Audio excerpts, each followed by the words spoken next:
Continuamos hoy nuestro recorrido por el libro de Job y llegamos al capítulo 24. Aquí vemos a Job dándole su respuesta a su amigo Elifaz.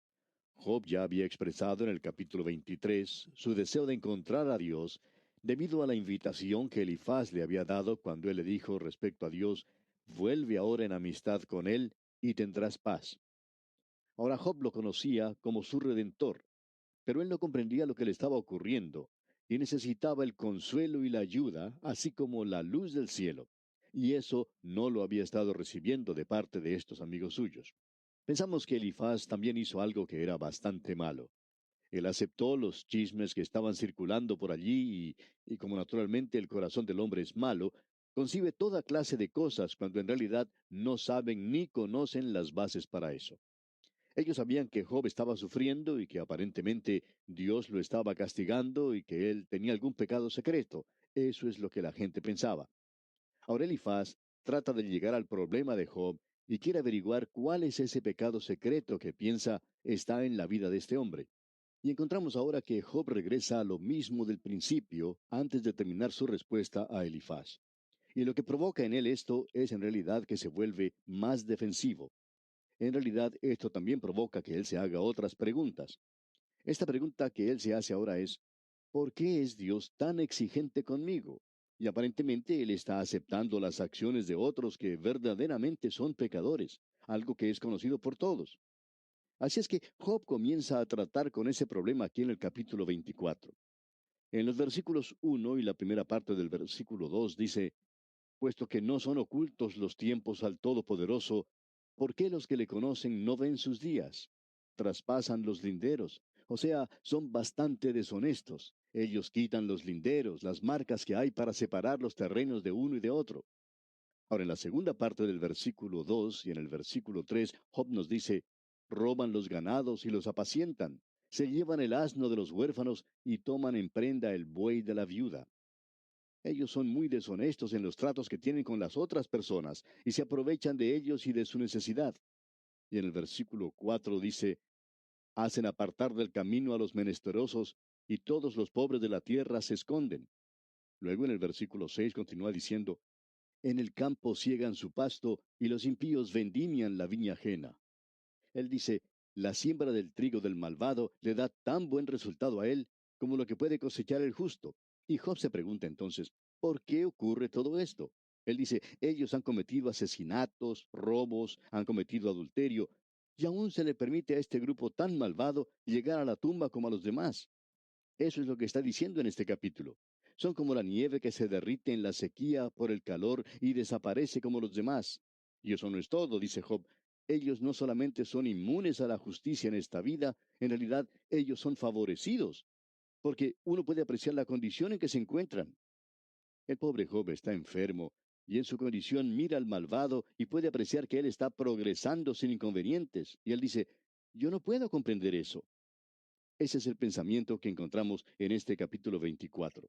En otras palabras, en lugar de haber ayudado a Job, sus amigos le dan a él otras causas para quejarse y también para que se defienda a sí mismo. Él dice: yo quiero saber por qué soy tratado de esta manera. Aquellos que estamos en el ministerio, hemos escuchado a muchas personas que se preguntan: ¿por qué Dios permite que esto me ocurra a mí? Y eso es lo que Job está diciendo aquí. ¿Por qué deja Dios que esto me suceda? ¿Y qué es lo que le está insinuando con esto? Pues bien, está insinuando que él es una persona muy buena y que los demás son unos malvados. Amigo oyente, en nuestro día esa es la pregunta que llega a los labios de muchas personas. Usted se da cuenta aquí que Job no comprende, no entiende a Dios. Y vamos a darnos cuenta que él tampoco se entiende a sí mismo. Y sin embargo, Job tiene una gran fe en Dios, aun con el limitado conocimiento que posee. Ahora vamos a ver las últimas palabras que dijo Bildad. Y este es el último de los tres amigos y afortunadamente es bastante corta su disertación. Pensamos que por fin Bildad se está dando cuenta de lo que está ocurriendo y usted lo podrá notar en su discurso aquí. Él se está diciendo a sí mismo en una forma muy pensativa, porque él es un hombre bastante inteligente y él se dice: si Job es culpable, ¿por qué no sucumbe bajo todo este bombardeo, digamos, de argumentos que nosotros le hemos dado? Él aún mantiene su integridad. Él se mantuvo firme contra todo esto. Ahora, si por debajo de todo esto hubiera habido algún punto malo, si hubiera habido una manzana podrida en este grupo, ¿por qué no ha aparecido en todo esto? Y entonces, este hombre, por supuesto, tiene que regresar a lo básico de su filosofía en esta vida, y como él es un tradicionalista, dice, cuando yo era joven, nosotros hemos estado haciendo esto por miles de años. ¿Por qué vamos a cambiar ahora? Y Dios sigue ciertas leyes. Y como dijimos antes, Bildad es como un científico que pone sus ingredientes en la probeta de ensayo y dice, usted puede ver que siempre obtenemos el mismo resultado. Y luego dice también, miren el microscopio, esa es la ley y uno no la puede cambiar. Y la ley de Dios es que Él castiga a los pecadores. ¿Por qué entonces Job no sucumbe bajo todo esto si él es en realidad un pecador culpable? En el tercer discurso que pronuncia Bildad, él presenta un argumento bastante corto y lo hace de esa manera porque se da cuenta de que no tiene nada nuevo que ofrecer. Pensamos que hay ciertos hombres entre los teólogos y los científicos en el día de hoy que hablan de una manera muy elocuente e instruida sobre la creación del mundo, de lo que Dios hizo bajo ciertas circunstancias y de lo que Dios debe hacer. Y dicen que así eran las cosas hace 2.000 millones de años. Amigo oyente, quizá usted puede influenciar a otras personas y aún convencer a los más jóvenes hasta el punto de darles un lavado cerebral. Tenemos en nuestra época una generación que ha sido de veras lavada en el cerebro. Pero usted está escuchando en este momento a uno de los escépticos más grandes que haya podido escuchar. Yo no le creo, amigo oyente. Así es, no creo que usted sepa lo que está diciendo. Si piensa que todo esto ocurrió hace 2 billones de años, no creemos que este conocimiento sea justificado en esta época. Amigo oyente, usted ni siquiera sabe lo que va a ocurrir mañana. ¿Cómo pretende usted ser una autoridad sobre lo que ocurrió hace 2.000 millones de años? Parece que se quisiera burlar de alguien. ¿Usted piensa que con vestirse con un saco blanco, lucir anteojos para parecer más inteligente y hablar ex cátedra, entonces el mundo se detiene a escucharle? Amigo oyente, notamos que cuando por la televisión, por ejemplo, nos quieren vender algún dentífrico nuevo o algún champú para el cabello, ellos tienen solo dos formas de hacerlo. Una es por medio del sexo. La otra es mostrando a un científico en un laboratorio que está analizando algo que está hirviendo en una probeta de ensayo. Y él habla de una manera muy instruida y todo el mundo dice, bueno, eso tiene que ser verdad porque él tiene esa ropa blanca y es una autoridad en la materia. Bueno, amigo oyente, puede que sea así, que ellos vendan mucho dentífrico, pero no me van a convencer a mí en lo que se relaciona a la formación de este mundo, amigo oyente. Bien, luego tenemos a este hombre Bildad. Admitimos que estos hombres son inteligentes, pero ellos están tratando de dar un lavado cerebral a la gente y no están diciendo la verdad. Escucha ahora lo que Bildad dice. Él regresa, digamos de paso, a la creación. Todos ellos hacen lo mismo y profesan mucho conocimiento, aun los jóvenes teólogos de hoy. Y uno se cansa un poco de escucharlos. Ellos parecen saber exactamente lo que quiere decir el primer capítulo del libro de Génesis. ¿Lo sabe usted? ¿Lo sabe realmente? Pensamos que si Moisés estuviera aquí en estos días con nosotros y pudiera escuchar algunas de las cosas que se están diciendo, él probablemente sonreiría y diría, pero miren cómo han aprendido estos muchachos desde que yo escribí todo eso. Parecen saber mucho más de lo que yo sabía sobre lo que pasó. Y pensamos nosotros que Moisés sabía mucho más de lo que nosotros le atribuimos. Veamos pues ahora lo que dice Bildad aquí en el capítulo 25, los primeros dos versículos. Respondió Bildad suita y dijo, el señorío y el temor están con él. Él hace paz en sus alturas. Usted puede apreciar que él tiene una noción bastante elevada de Dios, y eso es bueno. Luego en el versículo 3 él continúa diciendo, ¿tienen sus ejércitos número? ¿Sobre quién no está su luz? En otras palabras, Dios es el ser supremo. Luego sigue diciendo en el versículo 4, ¿cómo pues se justificará el hombre para con Dios? ¿Y cómo será limpio el que nace de mujer? Bildad hizo aquí una buena pregunta. En realidad, esta es la pregunta que él tendría que haber hecho allá en el principio, porque hasta ahora Bildad no ha dado ninguna respuesta. Él ha hecho las preguntas correctas, pero no tiene la respuesta exacta para ellas. Y continúa luego en el versículo 5 diciendo, He aquí que ni aun la misma luna será resplandeciente, ni las estrellas son limpias delante de sus ojos. Los hombres están descubriendo hoy que la luna es un lugar bastante sucio. Está cubierta de polvo, de escombros y cenizas volcánicas. No es, amigo oyente, un lugar muy hermoso como para tener un paseo, digamos. Tampoco es un lugar tan romántico como parece desde aquí cuando uno sale en una cita con su novia por primera vez. También parece que el planeta Marte es un lugar bastante sucio. Usted y yo vivimos en un universo, amigo oyente, que parece estar en completa confusión. Ni las estrellas son limpias delante de sus ojos, dice. Y luego prosigue diciendo en el versículo 6: ¿cuánto menos el hombre que es un gusano, y el hijo de hombre también gusano? Hay a quienes esto no les gusta, pero a nosotros sí nos gusta. Pensamos que es exactamente eso lo que somos. Se habla hoy que nosotros procedemos de un gusano. Pues bien, amigo oyente, nosotros no venimos de un gusano, nosotros somos gusanos. Eso es lo que somos a los ojos de Dios. ¿Cómo puede un hombre que ha nacido de mujer ser limpio ante los ojos de Dios? Esa es la cuestión y es una buena pregunta. Es una pregunta suprema. Pero ellos no tenían la respuesta a esa pregunta, amigo oyente. Solo Jesucristo tiene la respuesta a esa pregunta. Ahora usted quizá puede haber visto un cartel en el cual se lee la frase, Cristo es la respuesta. Y sabe usted, amigo oyente, que esto a veces nos molesta un poco porque no sabemos cuál es la pregunta. Ahora, si su pregunta es, ¿cómo puede un hombre aparecer limpio ante Dios? Entonces, Cristo es la respuesta. Pero si su pregunta es, ¿cómo puedo obtener una entrada para un encuentro de fútbol? Entonces, Él no es la respuesta para esa pregunta. No creemos que sea la respuesta para preguntas de ese estilo. Pero sí es la respuesta si lo que usted quiere saber como hombre que nació de mujer, que no es limpio, que es como lo que dijo David, en pecado me concibió mi madre, si desea saber cómo voy a ser limpio delante de Dios, entonces Cristo es la respuesta. Ahora Job al hablar responde exactamente a estas preguntas. Él dice en el capítulo 26, versículo 1 y la primera parte del versículo 2, respondió Job y dijo, ¿en qué ayudaste al que no tiene poder? Él está diciendo a Bildad que él no tenía la respuesta. Job también le dice lo mismo a Elifaz y a Sofar. Ellos tenían mucho que hablar, pero no tenían la respuesta. Y en la segunda parte del versículo 2 dice, ¿cómo has amparado al brazo sin fuerza? En otras palabras, lo que Job está diciendo es esto. Si tú no puedes darme una respuesta a mi pregunta, entonces no me puedes ayudar. Tienes que ser capaz de darme una respuesta.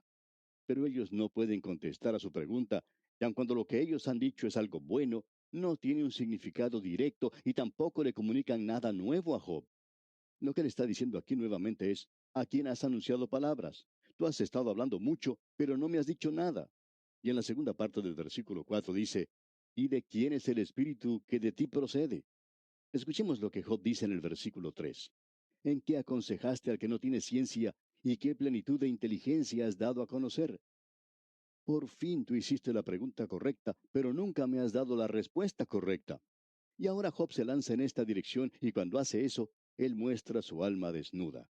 Y nosotros comenzaremos a ver cuál es el problema que él tiene. Vamos a verlo en nuestro próximo programa. Pero continuemos oyendo porque Job tiene mucho que decir y algunas de las cosas que dice son realmente importantes. Él se dirige ahora al área de la creación de Dios y esto es algo que es verdaderamente tremendo. Escuche lo que dicen los versículos 5 al 7 de este capítulo 26 de Job. Las sombras tiemblan en lo profundo, los mares y cuanto en ellos mora. El Seol está descubierto delante de él, y el Abadón no tiene cobertura. Él extiende el norte sobre vacío, cuelga la tierra sobre nada. Mucho se ha dicho sobre esto, de que él extiende el norte sobre vacío. Y hubo gente que trató de decir que el vacío que existe significa que no hay estrellas en ciertos lugares. Pero eso fue mucho antes de que pudieran utilizar los radiotelescopios modernos. Amigo oyente, aparentemente uno no puede dirigir un telescopio en ninguna dirección en este universo de Dios donde no pueda encontrar que está lleno de estrellas. En realidad, sabemos que hay otros universos en el espacio. Lo que Job está diciendo es que Dios puede extender su mano en el espacio y Él puede llenar el lugar vacío. Él toma el norte aquí y hace un lugar. Ahora el espacio es una creación de Dios. La Biblia nos enseña eso. En otras palabras, aquí tenemos una estrella. Dios la creó. Y millones y billones de años luz más allá hay otra estrella. Dios también la creó. Pero, ¿qué del espacio que existe entre ellas para que no se toquen o para que no choquen como los automóviles en nuestros días? ¿Cómo las va a mantener separadas? Pues bien, Dios puso el espacio entre ellas. Ahora, ¿qué es el espacio? Alguien ha dicho que eso es nada. Pues bien, es algo. No sé lo que es, pero es algo y Dios lo creó para que pudiera mantener separadas a estas cosas. Es como si fuera un lubricante que Él utiliza para mantener esas cosas aparte. El apóstol Pablo clarifica eso cuando dice, por lo cual estoy seguro de que ni la muerte, ni la vida, ni ángeles, ni principados, ni potestades, ni lo presente, es decir, el tiempo, ni lo porvenir, o sea, el futuro, ni lo alto, ni lo profundo, y eso es el espacio, ni ninguna otra cosa creada podrá separarnos del amor de Dios. Así es que Él creó el espacio. Y amigo oyente, eso es algo en lo cual usted debe pensar. Ahora, ¿qué es el espacio? Los hombres han gastado mucho tiempo en ir de aquí a la luna, pero ¿qué es lo que existe en la distancia entre la Tierra y la luna? No diga que no es nada, porque eso no existe. Hay algo. ¿Qué es? No sabemos, no somos una autoridad en cuanto a esto, pero es algo que ha sido creado y está en ese lugar. Luego Job dice, cuelga la tierra sobre nada. Ahora, ¿quién le dijo eso a Job? Usted recuerda que esto ocurrió hace mucho tiempo, quizá no en los días antidiluvianos, pero sí durante los días de los patriarcas. Y este hombre aquí conoce que la Tierra se mantiene en el espacio. Cuando uno observa lo que la mitología dice, aún la mitología griega, se da cuenta que esa gente tenía algunas ideas raras. Usted tiene que haber visto ese cuadro que representa al globo terráqueo descansando sobre Atlas. Y Atlas estaba parado sobre un elefante. Y el elefante estaba parado sobre cuatro tortugas, pero parece que se olvidaron de indicar sobre qué estaban paradas las tortugas. Aparentemente se necesitaba algo debajo de las tortugas, pero esa gente no podía imaginarse nada en esa época. Es algo parecido a la evolución. Uno sigue investigando, tratando de llegar al mismo principio de las cosas, pero llega a cierto punto donde hay un poco de barro o lodo y luego parece haber resuelto el enigma. Pero uno se tiene que preguntar, ¿de dónde vino ese barro, ese lodo? ¿De dónde proviene esa pequeña partícula de la cual comenzó todo? Uno necesita a alguien que le dé un impulso a la cosa para que todo comience. Aquí tenemos a alguien que dice, cuelga la tierra sobre nada, y no existe ninguna base bajo ella. Uno se pregunta, ¿qué es lo que la mantiene allí? Pero lo que se tiene que preguntar uno es, si la tierra se cae, ¿en qué dirección cae? Nosotros hablamos de la fuerza de la gravedad en nuestros días. Eso es algo que va hacia abajo. Pero eso es siempre en dirección a la Tierra misma. En otro punto de la Tierra, opuesto al lugar donde usted se encuentra, ocurre lo mismo. Así es que uno no puede decir que esa atracción es solo en una dirección. Pero cuando uno sale al espacio, no hay nada allí que sirva de fuerza de gravedad o de atracción. De modo que uno se tiene que preguntar, ¿cuál es la parte de arriba? ¿Cuál es la parte de abajo? ¿Y es esa la razón por la cual se mantiene la Tierra en el espacio? La razón por la cual se mantiene allí, amigo oyente, es por Él, el Señor Jesucristo, por quien existen todas las cosas.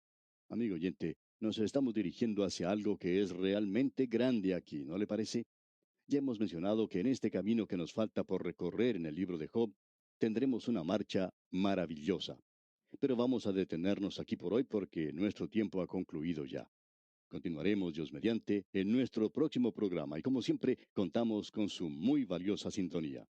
Será pues hasta entonces que las incontables bendiciones del Señor sean sobre usted, es nuestra ferviente oración.